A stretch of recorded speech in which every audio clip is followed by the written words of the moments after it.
तो यहाँ पर शुरुआत हो रही है रात के खाने से। रात के खाने में हमारे दाल चावल ना होना तो हमें तो चैन नहीं आती, सुकून नहीं आता, मैं नींद नहीं आती, मेरे को तो सच्ची में नहीं आती। क्योंकि हम खाते हैं दिन में चपाती, तो चपाती जो मेरा सारा दिन खा खा के ना चपाती पक जाती हूँ नहीं। और कुछ भी बना ले, मतलब और कुछ भी बना लेते हैं, बट ज़्यादातर जो हम चपाती सब्जी खाते हैं, जो कि मेरी बिल्कुल भी फेवरेट नहीं है। मेरे फेवरेट हैं दाल चावल। तो शाम को जब शाम होती है तो हमारा दाल चावल बनाने का प्रोग्राम होता है। कभी मूंग की दाल, कभी चने की दाल, और साथ में जो वो कभी खट्टा और चटनी भी बनती है, बट कभी अचार ले लेते हैं। बट ज़्यादातर हम लस्सी को छोंक लगा के कड़ू बनाते हैं। और आज मैंने बनाया है यहाँ पर दही को छोंक लगा के बहुत ही प्याज वाला टेस्टी वाला कड़ू। तो वो बहुत टेस्टी बना था। और दिन में जैसे कि मैंने बताया कि देखिए सुबह सुबह हमारी चपाती बनना शुरू हो जाती है और घी के साथ हम गरम गरम चपाती खा लेते हैं। तो सब्ज़ी हमारी सुबह ही अमूमन एक दो सब्जियां हमारी बन जाती हैं। तो कई बार जो वो दोपहर में कुछ और खाने का मन हो तो कुछ बना भी लेते हैं वैसे तो, पर ज़्यादातर जो हमारी सारे दिन की सब्ज़ी जो वो सुबह ही बन जाती है। तो क्योंकि ये इनको टिफ़िन डालना होता है और दिन में ये चले जाते हैं, तो हम लोग जो वो घर में होते हैं तो हम लोग सब्ज़ी और चपाती से ही काम चला लेते हैं। तो नाश्ते के बाद जैसा कि इस दिन क्या हुआ कि नाश्ता हुआ मेरा, और यहाँ पर आ गए ढोलरू वाले। तो ढोलरू वाले जो आपको पता ही है कि ढोलरू अगर हिमाचल कांगड़ा वाले वो तो जानते होंगे, शायद बाहर वाले नहीं जानते हो तो मैं बता देती हूँ कि ढोलरू वाले मतलब ये ढोलरू गाते हैं। हम बोलते हैं इनको कि ढोलरू गाने वाले आ गए। तो ये क्या गाते हैं, ये चैत्र महीने का नाम जो सुनाते हैं, जो कि शास्त्रों में आपको पता है जो देसी महीने होते हैं शास्त्रों में उनके अलग नाम होते हैं। जैसे कि हमारे अंग्रेजी महीने होते हैं जनवरी फरवरी, तो वैसे ही माघ चैत्र जो वो वैसे होते हैं शास्त्रों में महीने। वो तो सबको पता ही है, बट फिर भी मैं बता रही हूँ कि ये फरवरी महीना शिवरात्रि का महीना होता है, शिव जी की शादी का महीना होता है, शिव पार्वती का। तो इस महीने का नाम जो वो हम लोग ऐसे नहीं लेते हैं जब तक कि हम इन ढोलरू वालों के मुंह से गाने के थ्रू जो वो इस महीने का नाम ना सुने।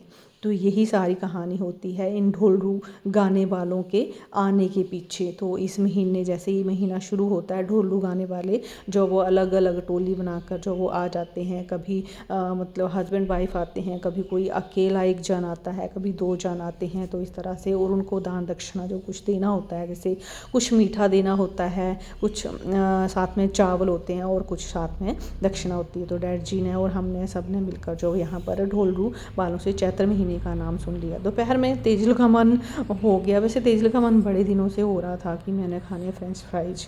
तो फ्रेंच फ्राइज के लिए स्पेशल तेजल ने बोला कि मम्मा मैं आपकी हेल्प करता हूँ, मैं आलू अच्छे से काट दूँगा। तो यहाँ पर तेजल लगा हुआ है आलू को काटने में, और बहुत ही अच्छे तरीके से इसने काटे हैं बारीक बारीक।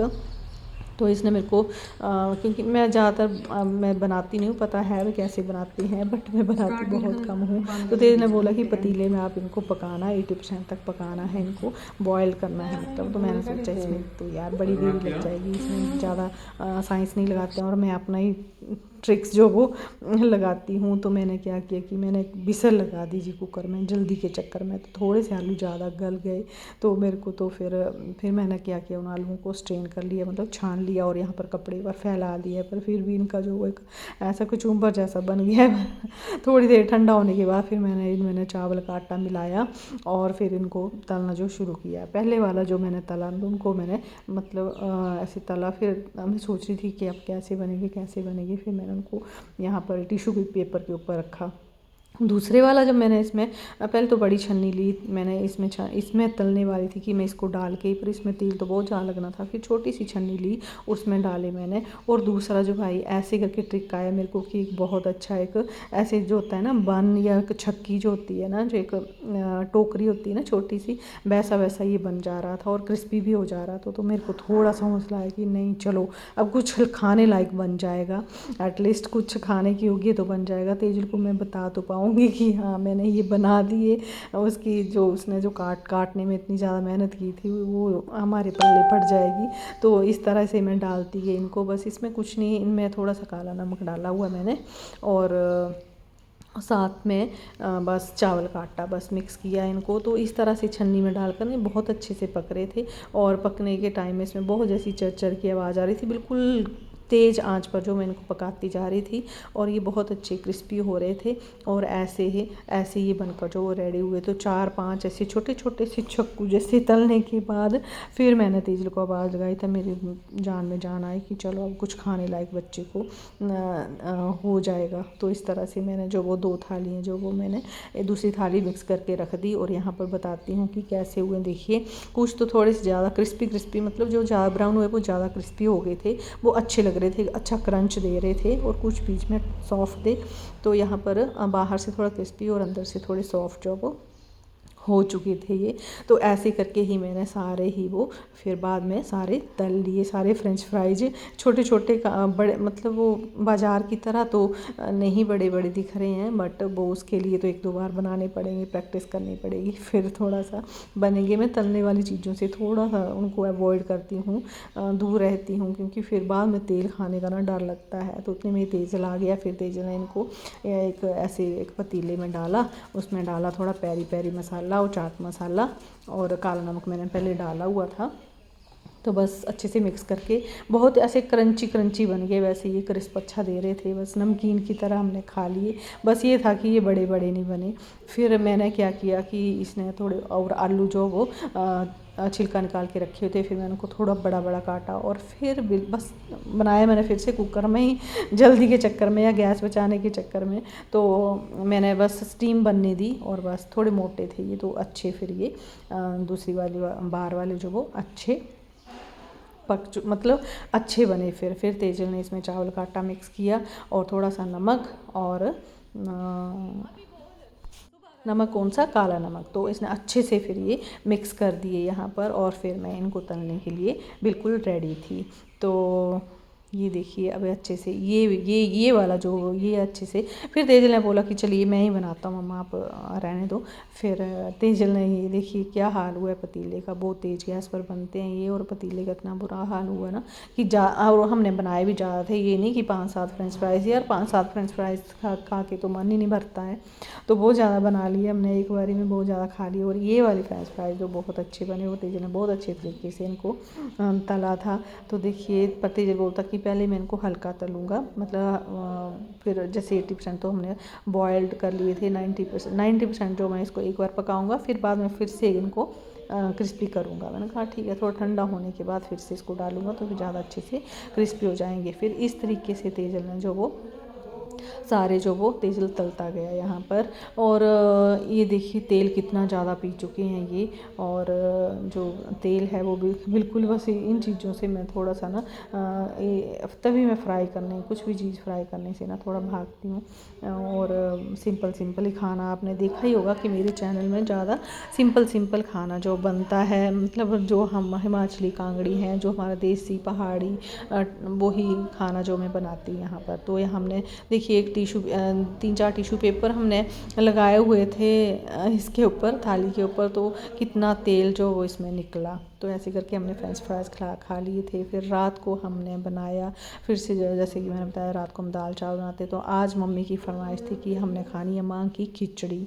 तो माँ की खिचड़ी मैंने रात को जो बनाई।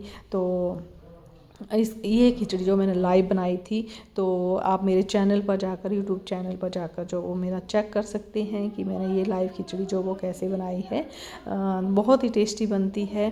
और घी डालकर और हरा धनिया डालकर जो वो सर्व किया। मम्मी बोलते कि मैंने ये खिचड़ी सिर्फ लोहड़ी में खाई है, तो मेरा अभी फिर से मन है खाने का। तो फिर इस तरह से हमने खिचड़ी बनाई थी रात को। तो सुबह हो गई फिर, और सुबह हम अत्री जी बोलते कि मेरे को प्याज का परांठा खाने का मन है। तो जब भी इनको कोई कहीं जल्दी जाना हो इनके काम पर, तो बस ये फिर सब्जी रोटी तो वैसे हमारी बन गई होती है, पर फिर ये मेरे को बोलते हैं कि मेरे को प्याज का परांठा बना दो। तो मैंने इस तरह धनिया वगैरह मिक्स करके लंबा प्याज काट कर तो इनको जो प्याज का परांठा जो वो बना दिया था। एक प्याज का परांठा तो मैंने ऐसे ट्रायंगल नहीं रेक्टेंगल शेप में बनाया और क्रिस्पी करके बनाया। तो घी के साथ मैंने इनको सर्व किया और साथ में दही। तो ये बहुत क्रिस्पी क्रिस्पी, ये चाहते भी ऐसा पतला पतला सा और बहुत क्रिस्पी सा पराठा हो प्याज का, तो वैसा खाते हैं। एक तो मैंने बना दिया जी रेक्टेंगल में, फिर मैं आ गई फिर अपनी वही जो हम गोल पराठा बनाते हैं, ज़्यादातर मैं गोल पराठा ही बनाती हूँ। चोरस भी सिंपल पराठा जो होता है चोरस भी बन जाता है, पर प्याज का पराठा थोड़ा सा पता आपको कि बनाने में मुश्किल होता है, प्याज पानी छोड़ता है। तो उस तरह से फिर मैंने जो वो, और बनाना भी पतला पतला होता है, इनको स्टफ़ भी नहीं चाहिए कि 2 चपाती बनाई फिर बीच में प्याज भर दिया, वो भी नहीं, सिंगल रोटी में प्याज डला होना चाहिए वैसा। तो फिर उसके बाद हम नाश्ता करने के बाद चले गए थे हॉस्पिटल, क्योंकि आपको पता ही कि मेरी पीठ में आजकल दर्द है। तो हम चले गए चेक करवाने के लिए। तो हॉस्पिटल में देखिए कितनी ज़्यादा भीड़, कितना मेला लगा हुआ। ये है कांगड़ा टांडा का हॉस्पिटल, जो कि कांगड़ा डिस्ट्रिक्ट में पड़ता है, हिमाचल प्रदेश के कांगड़ा डिस्ट्रिक्ट में। टांडा हॉस्पिटल बहुत बड़ा हॉस्पिटल है ये, और यहाँ पर बच्चे जो वो स्टडी भी करते हैं। तो फिर डॉक्टर से कंसल्टेशन लेने के बाद फिर हम पहुंच चुके थे घर में। मैंने भी खाई थी चने की दाल, तो तेजल को लगी थी भूख, तो फिर मैंने बना दिए यहाँ पर चने की दाल को पीस कर, धनिया डालकर, हरी मिर्ची वगैरह डालकर, जो बेसिक मसाले रहते हैं उनको डालकर मैंने यहाँ पे इसको पकौड़े बना दिए, साथ में दही और साथ में चपाती। तो ये पकौड़े जो बहुत टेस्टी बनते हैं, हम इनको पकौड़े बोलते हैं अपनी लैंग्वेज में, आप चीला या कुछ भी बोल सकते हैं। बट हम जो चने की दाल को पीस कर जो ऐसे पकौड़े आम तौर पर हम बनाते रहते हैं, हमारे बहुत फेवरेट हैं ये। और देखिए यहाँ ये बहुत अच्छे बनते हैं और क्रिस्पी बनते हैं। तो इस तरह से बड़े बड़े मैंने एक चीले की तरह जो पकौड़े बना लिए। वैसे तो मैंने आपको पता ही कि मैंने एक बड़ा सा तवा भी लिया हुआ है, जो कि है कास्ट आयरन का, बट बहुत हैवी है, तो उसको रखने में मेरे को लगता है थोड़ा सा झंझट। तो इस तरह दोपहर में हमने खाए थे पकौड़े और चपाती। और रात को जी हमारी ये दाल बनी थी चने की ही दाल बनी थी। चने की दाल जो है वो ऐसे सिंपल सा छोंक लगाती हूँ, कई बार मैं शेयर भी करती हूँ कि चने की दाल उबलते टाइम में सब कुछ डाल देती हूँ, टमाटर, हरी सौंफ, मूली ज़रूर डालते हैं। सीज़न मूली का है तो मूली तो ज़रूर मिल भी जाती है, सीज़न नहीं हो तो मुश्किल होती है, तब जो मीठी सौंफ होती है वो ज़्यादा डालनी पड़ती है। पर जब इस सीज़न में जैसे हम ये मतलब मूली वाले सीज़न बनाते हैं, तो मूली ज़रूर, आधी मूली जो इसमें कट करके डालती हूँ, टमाटर, मिर्ची, हल्दी, नमक, जीरा सब उबलते में डाल देती हूँ, सिंपल सा प्याज का तड़का लगाती हूँ थोड़े से तेल में, और ये दाल बहुत ही टेस्टी बनती है। और हरे धनिए से गार्निश करने के बाद, और साथ में जो हम बनाते हैं वही की लस्सी को छोंक लगाकर, जो वो हम बोलते हैं कड़ू या खोरू कुछ भी, वो, और चने की दाल में घी जाता है तो ये और भी टेस्टी लगती है। तो इस तरह से रात का फिर हमारा ये फिर से दाल चावल जो वो बनते हैं। तो दाल चावल जैसे कि मैं जब मैं मायके में थी ना, तब तो दाल चावल जो मैं तो हमें दोपहर में खाने की आदत थी, क्योंकि हम लोग दोपहर में खाते हैं, सुबह चपाती